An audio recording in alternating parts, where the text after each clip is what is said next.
নমস্কার। তো চলুন সবাইকে আমার চ্যানেলে ওয়েলকাম। আজকে আমি যে স্টকটি নিয়ে আলোচনা করব, এই স্টকটা নিয়ে একটা ইনভেস্টর এই স্টকটার প্রতি কোনো কমপ্লেনই করতে পারবে না। একটা ইনভেস্টরের চেকলিস্টে যা যা প্যারামিটার থাকে এই স্টকটার মধ্যে প্রত্যেকটা প্যারামিটার একদম পারফেক্টলি প্রেজেন্ট আছে। প্রত্যেকটা প্যারামিটারে 10/10 বলা যায়। Sales growth, profit growth, volume growth, business model, manufacturing capacity increasing, client acquisition, প্রত্যেকটা ক্ষেত্রে প্রফিট মার্জিন, প্রত্যেকটা ক্ষেত্রে এই স্টকটা একদম একটা ইনভেস্টমেন্ট চেকলিস্টে যত যত পয়েন্ট আছে প্রত্যেকটা পয়েন্টে 10/10 সুপার স্টক। প্রথমে স্টকটার নাম বলে দিই, sky gold. Sky gold basically নাম শুনে বুঝতে পারছেন স্কাই গোল্ড হচ্ছে একটা জুয়েলারি সেক্টরের কোম্পানি। জুয়েলারি সেক্টরের B2B কোম্পানি। এটা B2B বলতে বিজনেস টু বিজনেস, মানে ম্যানুফ্যাকচারার। স্কাই গোল্ডের বিজনেস মডেলটা হচ্ছে জুয়েলারি ম্যানুফ্যাকচারিং করে যত রিটেল কোম্পানি আছে তাদেরকে সাপ্লাই দেওয়া। ইন্ডিয়ার যত ভালো ভালো রিটেল কোম্পানি আছে, ব্র্যান্ডেড মানে কর্পোরেট, যেসব যত কর্পোরেট সাইজের রিটেল কোম্পানি আছে, কল্যাণ, মালাবার, সেনকো, পিএন গ্যাডগিল, ক্যারেটল্যান্ড, টাইটানের ক্যারেটল্যান্ড, সবাই কিন্তু এর কাস্টমার। এদের কাস্টমার বেস মানে এদের ক্লায়েন্ট হিউজ। ইন্ডিয়ার প্রায় প্রত্যেকটা বড় বড় যত রিটেল জুয়েলারি কোম্পানি আছে প্রত্যেকে কিন্তু এদের কাস্টমার। আপনি যদি স্কাই গোল্ডের বিজনেস দেখেন, মোটামুটি 2023 থেকে যদি আপনি দেখেন, প্রত্যেকটা কোয়ার্টারে দেখুন, প্রতিটা কোয়ার্টারে মোর দ্যান 50% সেলস গ্রোথ করে যাচ্ছে, প্রত্যেকটা এভরি কোয়ার্টার। সঙ্গে এরা অপারেটিং লেভারেজও পাচ্ছে। মানে 2023 থেকে এরা প্রায় প্রতিটি কোয়ার্টারে 50% বেশি সেলস গ্রোথ করে যাচ্ছে, সঙ্গে অপারেটিং লেভারেজ।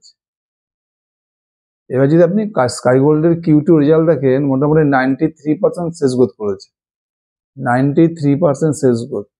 আর প্রফিট গ্রোথ করেছে কত? 82%। বুঝতে পারছেন কোম্পানি কিভাবে বিজনেস করে যাচ্ছে।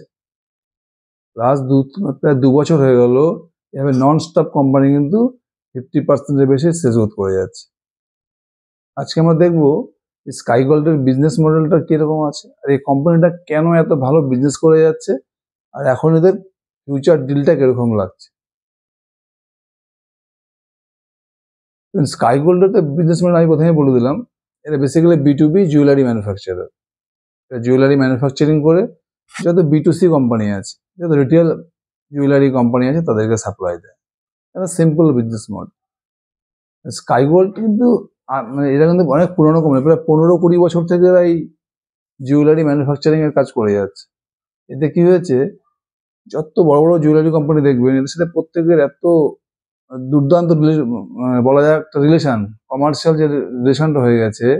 এটা সব জানে এই জুয়েলারি কোম্পানির ওয়েস্ট বেঙ্গলে যদি কোনো স্টোর থাকে সেই স্টোরে এখন কী কী মাল চলবে, বা সেটা সাউথ ইন্ডিয়ান স্টোরে কী কী মাল চলবে, এরা কিন্তু সব জেনে শুনে মানে পুরো একদম রিসার্চ করে তারপরে এরা কিন্তু জুয়েলারিগুলো ম্যানুফ্যাকচারিং করে তারপরে সাপ্লাই দেয়। মানে এদের কিন্তু পুরো সব ডাটা এরা প্রথমে কালেক্ট করে। কল্যাণ শোরুমের ওয়েস্ট বেঙ্গলে কী ধরনের জুয়েলারি চলছে এখন, কোন ধরনের জুয়েলারি ক্রেজ চলছে এখন, বা কল্যাণ জুয়েলার্সের সাউথ ইন্ডিয়ান শোরুমে এখন স্টোরগুলোতে কি ধরনের জুয়েলারি ডিমান্ড আছে, এরা কিন্তু সেভাবে ম্যানুফ্যাকচারিং করে। এটা কিন্তু একদিনই হয়নি, এটা দীর্ঘদিন ধরে ধরে এরা কিন্তু এই জিনিসটা তৈরি করেছে। এই জন্য ফট করে যদি কোনো নতুন জুয়েলারি কোম্পানি চলেও আসে, B2B ম্যানুফ্যাকচারিং কোম্পানি, ওদের কিন্তু স্কাই গোল্ডকে রিপ্লেস করা খুব কঠিন। এদের সাথে স্কাই গোল্ডের ক্লায়েন্ট আছে, যত রিটেল জুয়েলারি কোম্পানি আছে এদের সঙ্গে রিলেশনটা কিন্তু দীর্ঘদিনের। স্কাই গোল্ডকে দেখুন নন স্টপ মানে দুর্দান্ত বিজনেস করে যাচ্ছে। সমস্ত যত রকমের জুয়েলারি আছে, 18 carat gold, 22 carat gold, 9 carat gold, studded jewellery, diamond jewellery, সমস্ত রকমের জুয়েলারি কিন্তু এরা ম্যানুফ্যাকচারিং করে রিটেল জুয়েলারি কোম্পানিকে সাপ্লাই দেয়। আর স্কাই গোল্ডে দেখুন, স্কাই গোল্ডের সব থেকে বড় যেটা হয়েছে, এদের শুধু যেমন যদি আপনি Q2 রেজাল্টটা দেখেন, এদের শুধু সেলস গ্রোথ, প্রফিট গ্রোথ, তার থেকে বড় কথা ভলিউম গ্রোথ। Q2 তে প্রায় 50% বেশি কিন্তু এদের ভলিউম গ্রোথ হয়েছে। 50% বেশি শুধু আপনি দেখবেন এদের ভলিউম গ্রোথ হয়ে গেছে। এখন স্কাই গোল্ডের ভলিউম কত আছে Q2 তে যদি আপনি দেখেন, এভারেজ ভলিউম মোটামুটি 540 KG per month. 540 KG per month. Company target কি দিয়েছিল যে FY26 এর মোটামুটি 650 থেকে 700 কেজি পার মান্থ এরা জুয়েলারি ম্যানুফ্যাকচারিং করবে। কারণ এদের ক্যাপাসিটি কত আছে? ক্যাপাসিটি মোটামুটি আছে 1.2 টন পার মান্থ। সেই জায়গায় এখন করছে কত? 544 কেজি, 540 কেজির মতো পার মান্থ করছে। মোটামুটি এখনো 50% আসেনি এরা। FY26 এর শেষে এদের ভলিউমটাকে দাঁড়াবে মোটামুটি কোম্পানির গাইডেন্স ওয়াইজ মোটামুটি 650 থেকে 700 কেজি পার মান্থ। এরা এই রেঞ্জের 650 কেজি থেকে 700 কেজি মান্থ জুয়েলারি এরা ম্যানুফ্যাকচারিং করবে FY26 এর এন্ডে এসে, এই ভলিউমে পৌঁছাবে এরা। স্কাই গোল্ড কি করছে? স্কাই গোল্ড কিন্তু দেখুন লাগাতার এরা কিন্তু ক্লায়েন্ট অ্যাকুইজিশন করেই যাচ্ছে। আগে কি হতো? আগে স্কাই গোল্ডের মোটামুটি একটা ভারতবর্ষে যত রিটেল জুয়েলারি কোম্পানি আছে, রিটেল জুয়েলারি শোরুমে যত প্রোডাক্ট থাকে তার মোটামুটি 35% মতো প্রোডাক্ট স্কাই গোল্ডের কাছে ছিল।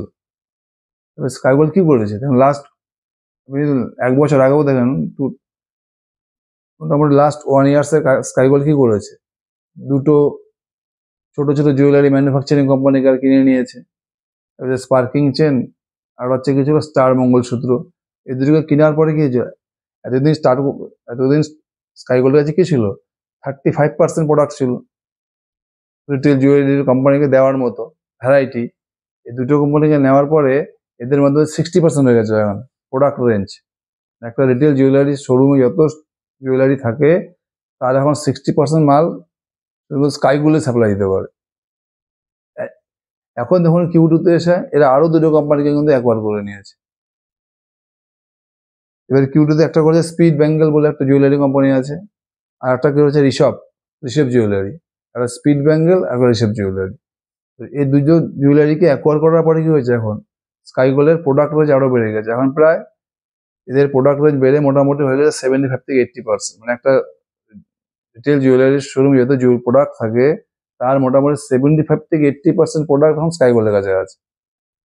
লাস্ট 1 থেকে 1.5 বছরে 4টা ম্যানুফ্যাকচারিং কোম্পানিকে অ্যাকোয়ার করে নিয়েছে। স্টার মঙ্গলসূত্র, স্পার্কিং চেন, আর এবার কি করলো Q2 তে এসে একটা হচ্ছে স্পিড বেঙ্গল আর একটা হচ্ছে শ্রী ঋষভ গোল্ড। 4টে কোম্পানিকে ওরা এখন অ্যাকোয়ার করে নিয়েছে। স্পিড বেঙ্গলকে মোটামুটি অ্যাকুইজিশন করার পর এদের অলরেডি বিজনেস শুরু হয়ে গেছে। এরা মোটামুটি এখন Q3 থেকে মোটামুটি 50 কেজি মানে 50 কেজি পার মান্থ এরা জুয়েলারি এখন ম্যানুফ্যাকচারিং করবে প্লাস সেল করবে। বুঝতে পারছি এদের কি হচ্ছে? অলরেডি দেখুন স্পার্কিং চেন তাই করছে। স্পার্কিং চেন মোটামুটি এখন 55 KG per month jewellery manufacturing করছে। স্টার মঙ্গলসূত্র তাই 55 কেজি মতো month, 50 KG per month jewellery সব ম্যানুফ্যাকচারিং করছে। তার মানে এরা নিজেদের প্রোডাক্ট রেঞ্জ বাড়ানোর জন্য এটা অলরেডি লাস্ট 1 থেকে 1.5 বছরে 4টে ছোট ছোট ম্যানুফ্যাকচারিং কোম্পানিকে ওরা অ্যাকোয়ার করে নিয়েছে। এদিকে যে স্কাই গোল্ডের প্রোডাক্ট রেঞ্জও বেড়েছে, ম্যানুফ্যাকচারিং ক্যাপাসিটিও বেড়েছে। বুঝতে পারছি স্কাই গোল্ড কিভাবে কাজ করেছে? এদের এখন টোটাল যে মান্থলি ক্যাপাসিটি আছে মোটামুটি 1.2 টন ক্যাপাসিটি আছে। কোম্পানি কি বলেছে FY26 এ মোটামুটি 650 থেকে 700 কেজি পার মান্থ হয়ে যাবে। আর FY27 কি গাইডেন্স দিয়েছে? FY27 এ কোম্পানির গাইডেন্স আছে 900 কেজি পার মান্থ হয়ে যাবে। 900 কেজি পার মান্থ FY27 এদের এরা প্রতি মাসে জুয়েলারি ম্যানুফ্যাকচারিং করবে আর কি। ক্যাপাসিটি কত আছে? 1.2 টন। তার মানে 2028 আস্তে আস্তে কিন্তু এদের পুরো যা ক্যাপাসিটি আছে পুরো ক্যাপাসিটি এদের ইউটিলাইজেশন হয়ে যাবে 2028 এর শুরুতেই। এদের যে total capacity 1.2 ton per KG month, এটা কিন্তু 2028 আস্তে আস্তে এদের পুরো পুরো ক্যাপাসিটিটা ইউটিলাইজ হয়ে যাবে। সেখান থেকে গ্রোথ করতে গেলে তখন কি করতে হবে? স্কাই গোল্ডকে আবার নতুন করে ম্যানুফ্যাকচারিং ক্যাপাসিটি বাড়াতে হবে। এই জন্য স্কাই গোল্ড অলরেডি কিন্তু এরা একটা নতুন ম্যানুফ্যাকচারিং ক্যাপাসিটি শুরু করে দিয়েছে। মোটামুটি এপ্রিল 2026 থেকে এই নতুন ম্যানুফ্যাকচারিং ক্যাপাসিটির কাজ শুরু হয়ে যাবে। যখন এই নতুন ম্যানুফ্যাকচারিং ক্যাপাসিটির কাজ শুরু হয়ে যাবে তখন ওদের ম্যানুফ্যাকচারিং ক্যাপাসিটি প্রায় এখন যেটা আছে এদের 1.2 টন পার মান্থ, সেটা বেড়ে হয়ে যাবে প্রায় 4.5 টন পার মান্থ হয়ে যাবে। প্রায় 4 ডাবল এদের ম্যানুফ্যাকচারিং ক্যাপাসিটি হয়ে যাবে। যদিও প্ল্যান্ট হতে টাইম লাগবে, কারণ এটা 2026 এপ্রিল থেকে শুরু হবে। কোম্পানি কি বলেছে কনকলে, এটা মোটামুটি 3 বছর লাগবে। মোটামুটি 28 শেষের থেকে এখান থেকে কাজ শুরু করতে পারে। বুঝে গেল, কোম্পানি কিন্তু ফিউচারে যে এদের যে ম্যানুফ্যাকচারিং ক্যাপাসিটি এত হিউজ বাড়বে, এটা 4 ডাবল, মানে বলছে 2030-31 মধ্যে এদের ম্যানুফ্যাকচারিং ক্যাপাসিটি পার মান্থ হয়ে যাবে 4.5 টন, যেটা এখন আছে কত 1.2 টন। মানে নেক্সট 5-6 ইয়ার্স এদের ম্যানুফ্যাকচারিং ক্যাপাসিটি পার মান্থ এটা 4 ডাবল হয়ে যাবে।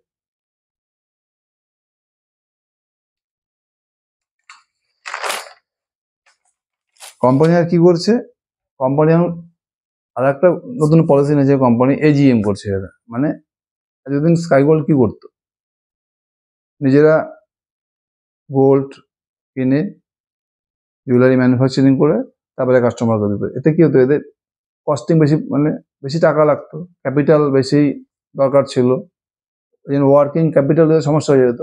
এখন স্কাই গোল্ড কিন্তু ধীরে ধীরে বিজনেস প্ল্যানটাকে চেঞ্জ করেছে। এরা কি করছে এখন, এজিএম করছে, মানে অ্যাডভান্স গোল্ড নিয়ে নিচ্ছে। যখন কোনো রিটেল কোম্পানিদেরকে অর্ডার দিচ্ছে, এরা কি করছে, তার থেকে অ্যাডভান্স গোল্ড নিয়ে নিচ্ছে। শুধু এদের যে জুয়েলারিটাকে বানাচ্ছে, যেটা এদের চার্জটা ওরা নিচ্ছে,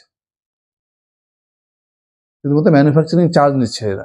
এদেরকে কিন্তু গোল্ড স্টক করে রাখতে হচ্ছে না এই পলিসিতে, যে অ্যাডভান্স গোল্ড নিয়ে নিচ্ছে।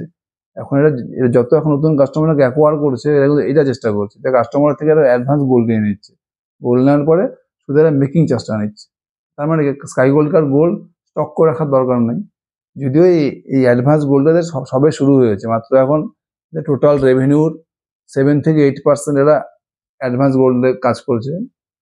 আর কোম্পানির টার্গেট হচ্ছে ধীরে ধীরে এটাকে বাড়াবে, 60%-70% নিয়ে যাবে। টোটাল রেভিনিউর 60%-70% কোম্পানি কি করবে, অ্যাডভান্স গোল্ড নিয়ে কাজ করবে। তাদেরকে এদের বেশি ক্যাপিটাল লাগাতে হবে না। যে রিটেল কোম্পানিকে অর্ডার দেবে, সেই রিটেল কোম্পানি থেকে অ্যাডভান্স গোল্ড নিয়ে নেবে, তাদের ম্যানুফ্যাকচারিং চার্জটা নেবে। এটা থেকে এদের ওয়ার্কিং ক্যাপিটাল কমে যাবে, ক্যাশ ফ্লো পজিটিভ হয়ে যাবে। এটা কিন্তু একটা দুর্দান্ত স্টেপ। আর একটা কোম্পানি কি করছে, এরা দেখুন, এরা কিন্তু সমানে লাস্ট 2-3 বছর থেকে দেখুন সমানে নতুন নতুন কাস্টমারকে এরা নিজেদের ক্লায়েন্ট বানাচ্ছে। লাস্ট 2 বছর ধরে পিএন গ্যাডগিলকে করেছে, টাইটানের ক্যারেটলেনকে করেছে, তারপরে হচ্ছে রিলায়েন্স করেছে, আদিত্য বিড়লার জুয়েলারি কোম্পানিকে করেছে। এখানে সমানে ক্লায়েন্ট বেসও বাড়াচ্ছে।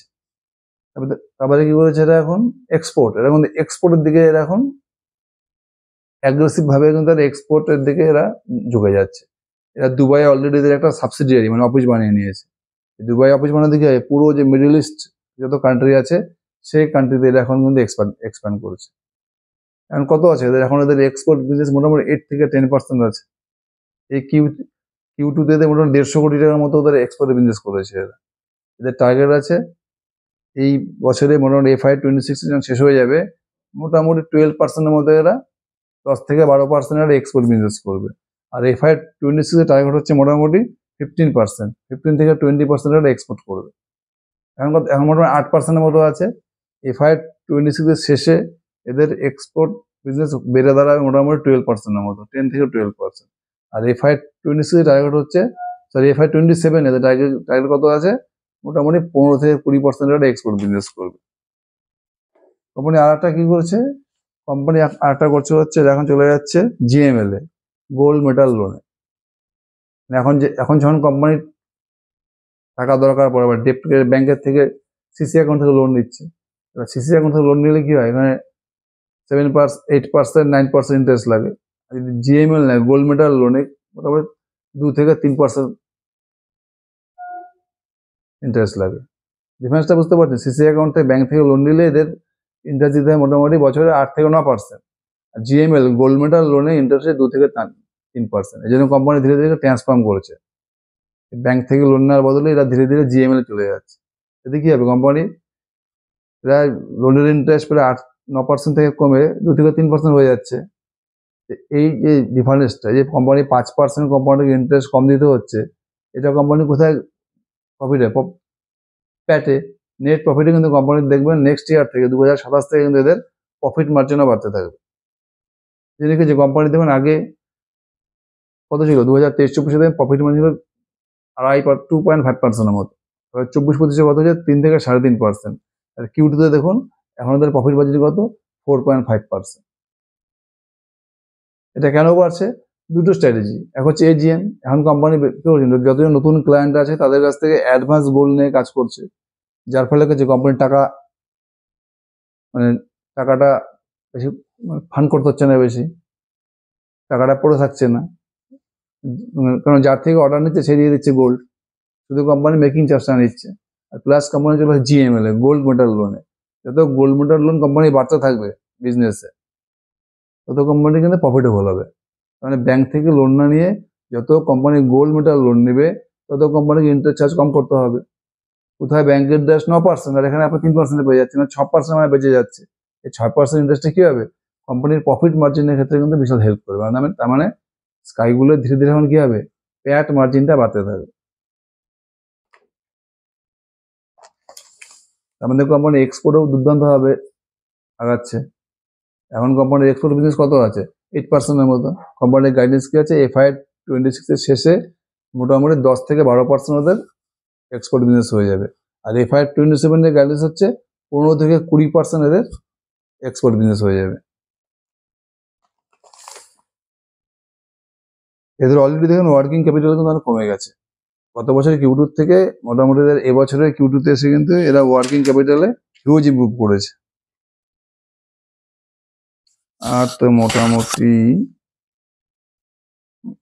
এবার ক্যাপেক্স, এই কোম্পানি যে ক্যাপেক্স করছে বলে, এবার এই যে এরা যে নতুন ম্যানুফ্যাকচারিং ইউনিট বানাচ্ছে, যে ইউনিটটা মোটামুটি এদের 2026-এর এপ্রিল থেকে কাজ শুরু হয়ে যাবে, এটা শেষ হতে হতে 2029 মানে 2028-এর শেষের দিকে এরা এখানে প্রোডাকশন শুরু করতে পারবে আর কি।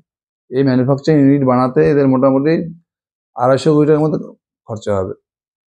কোম্পানি কনকলি কি বলবে, 250 কোটি টাকার মধ্যে 150 কোটি টাকা লাগবে, এটা হচ্ছে পুরো ফ্যাক্টরিতে ম্যানুফ্যাকচারিং করতে। যে 150 কোটি টাকা লাগবে, সেই 150 কোটি টাকা ওরা এদের ভিতরে বিজনেস থেকে করবে, মানে ইন্টারনাল অ্যাপ্রুভাল থেকে করবে। FY26-এ 50 কোটি, FY27-এ 50 কোটি, আর FY28-এ 50 কোটি। এই জন্য এদের কোনো বাইরে থেকে কোনো লোন করতে হবে না। এই 150 কোটি টাকা এদের ইন্টারনাল অ্যাপ্রোচ থেকে হয়ে যাবে। কেননা এরা নতুন নতুন দুটো কোম্পানিকে অ্যাকোয়ার করেছে, ঋষভ জুয়েলারি প্লাস আপনার কি ছিল এটা, স্পিড ব্যাঙ্গেল। এই দুটো জুয়েলারিতে নেওয়ার পরে কি হবে, এদের এখন ম্যানুফ্যাকচারিং ক্যাপাসিটি বেড়ে যাবে, সেলও বেড়ে যাবে। এখান থেকে মোটামুটি 50 কোটি টাকা বছরে আরামসে এখান থেকে বের করতে পারবে। প্রতি বছর 2026-এও 50 কোটি, 2027-এও 50 কোটি, 2028-এও 50 কোটি, 150 কোটি টাকা কিন্তু ইন্টারনাল অ্যাপ্রুভাল থেকে ইনভেস্ট করবে। আর বাকি যে 100 কোটি টাকা লাগবে সেটা 2028-এ লাগবে, মেশিনপত্র কেনার জন্য, ভিতরে ফার্নিচার সেট করার জন্য ফ্যাক্টরির ভিতরে, এইসবের জন্য যে 100 কোটি লাগবে সেটা আমরা 2028-এ পার্সোনাল লোন নিয়ে নেবে ব্যাংক থেকে। আর কি আছে, এবার যদি কোম্পানির ডিলটা দেখেন, এবার দেখুন 2025-এ পুরো FY25-এ কোম্পানি কত সেল করেছে, মোটামুটি 3500 কোটি টাকার মতো সেল করেছে। আর কোম্পানির নেট প্রফিট ছিল মোটামুটি 30 কোটি টাকার মতো। কোম্পানির গাইডেন্স কি ছিল, FY26-এ কোম্পানি টোটাল সেল করবে 5400 কোটি টাকা, আর প্রফিট মার্জিন কত দাঁড়াবে, মোটামুটি 4 থেকে 4.5%। এবছরে Q2-তে কোম্পানি কত ছিল প্রফিট মার্জিন, 4.5%। তাহলে FY25-এ স্কাই গোল্ডের টোটাল সেল হচ্ছে 3500 কোটি টাকা। এদের গাইডেন্স হচ্ছে FY26-এ টোটাল কত সেল করবে, 5400 কোটি টাকা। এবার যদি Q1 Q2 দেখেন, এরা মোটামুটি 2600 কোটি টাকা সেল করে নিয়েছে। Q1 Q2 মিলে স্কাই গোল্ড 2600 কোটি টাকা সেল করে নিয়েছে। আর কত প্রফিট করছে Q1 Q2 মিলে, মোটামুটি 110 কোটি টাকা। আর জুয়েলারি সেক্টরকে Q1 Q2 থেকে Q3-তে বেশি সেল হয়, কারণ Q3-তে সব বিয়ের সিজন চলে আসে, ম্যারেজ, ডিসেম্বর, জানুয়ারি, ফেব্রুয়ারি, নভেম্বর, এখান থেকে সব বিয়ের চলে আসে মরশুম, এখান থেকে জুয়েলারি সেলটা অনেক বেশি। ওই জন্য Q3-তে বেস্ট হয়, স্কাই গোল্ডের সব থেকে বেস্ট বিজনেস হয় Q3-তে। মানে কোম্পানি আরামসে এবছর 5400 কোটি টাকা সেল করে নেবে। আর কোম্পানির প্রফিট মার্জিনের গাইডেন্স কত, 4.5%। 2026-এ কোম্পানির টোটাল প্রফিট কত দাঁড়াবে, মোটামুটি 230 থেকে 240 কোটি টাকা। আর কোম্পানির এখন মার্কেট ক্যাপ কত, মোটামুটি 5400 কোটি টাকা। তাহলে FY26-এ কোম্পানির ফরওয়ার্ড পি কত হচ্ছে, 5400 ডিভাইডেড বাই 240, ওই 22 থেকে 23, 22 থেকে 23-তে পিতে আপনি কত মোটামুটি 60% আপনি পাচ্ছেন growth engine, 60% sales growth engine পাচ্ছেন, আর মোটামুটি 70% পাচ্ছেন profit growth engine. Super deal. 22 থেকে 23 পিতে 60% সেলস গ্রোথ ইঞ্জিন আর 70% প্রফিট গ্রোথ ইঞ্জিন। যদি আপনি FY27 হিসাব করেন, FY27 কোম্পানি গাইডেন্স দেওয়া আছে কত, 7,600 কোটি টাকা। যদি 7,600 কোটি টাকা সেল করে, আমার তো মানে FY26-এ কোম্পানি যে হারে অ্যাকুইজিশন করেছে, কোম্পানি এক্সপোর্ট বিজনেসও বাড়াচ্ছে, তাহলে দেখবেন সেলটা কিন্তু মানে 8,000 কোটি টাকা পার হয়ে যাবে। যদিও কোম্পানি খুব কনজারভেটিভ গাইডেন্স দিয়েছে 7,600 কোটি টাকা, কিন্তু আপনি হিসাব করেন লাস্ট 1 বছরে 4টে কোম্পানিকে অ্যাকোয়ার করে নিয়েছে, এক্সপোর্ট বিজনেস বাড়াচ্ছে, দেখবেন এদের সেলটা কিন্তু 2027 আমার মনে হয় 8,000 কোটি টাকার মতো হয়ে যাবে। তবু আমি কোম্পানির গাইডেন্স আছে, আমি 7,600 কোটি টাকা ধরলাম। যদি 4 থেকে 4.5% এদের প্রফিট মার্জিন হয়, মোটামুটি 330 থেকে 340 কোটি টাকা 2027 প্রফিট হয়ে যাবে। এই আপনি 2027 হিসাব দেখেন, এই 330 থেকে 340 কালা প্রফিট হয়, আর মার্কেট ক্যাপ কত, 5,400 কোটি টাকা, তাহলে আপনার পেয়ে গিয়ে দাঁড়াবে 17 থেকে 18। আমি 2027 যাচ্ছি না, আমি 2026 ধরলাম। 2026 যদি প্রফিট কোম্পানি মোটামুটি 240 কোটি টাকা হয়, তাহলে কোম্পানির মার্কেট ক্যাপ কত, 5,400 কোটি টাকা। ওই পি কত ধরে 22 থেকে 23, 22 থেকে 23 পিতে আপনি পাচ্ছেন 60% growth engine, sales growth engine plus 70% profit growth engine, আর সঙ্গে দুর্দান্ত বিজনেস মডেল। স্কাইগোল কিন্তু একটা দুর্দান্ত বিজনেস মডেল। দেখুন এই স্টকটাকে ট্র্যাক করুন, এই স্টকটা কিন্তু মানে আমি যত ট্র্যাক করছি স্টক আর কি, মোটামুটি 300, 400, 500 স্টক ট্র্যাক করা কোম্পানির মধ্যে সেটা কিন্তু মোটামুটি 5 থেকে 6টা কোম্পানির মধ্যে স্কাইগোল্ডও একটা। এটা ট্র্যাক করুন, এই কোম্পানির মধ্যে এখনো কিন্তু স্কাইগোল্ডের মধ্যে প্রচুর স্কোপ আছে। Thank you.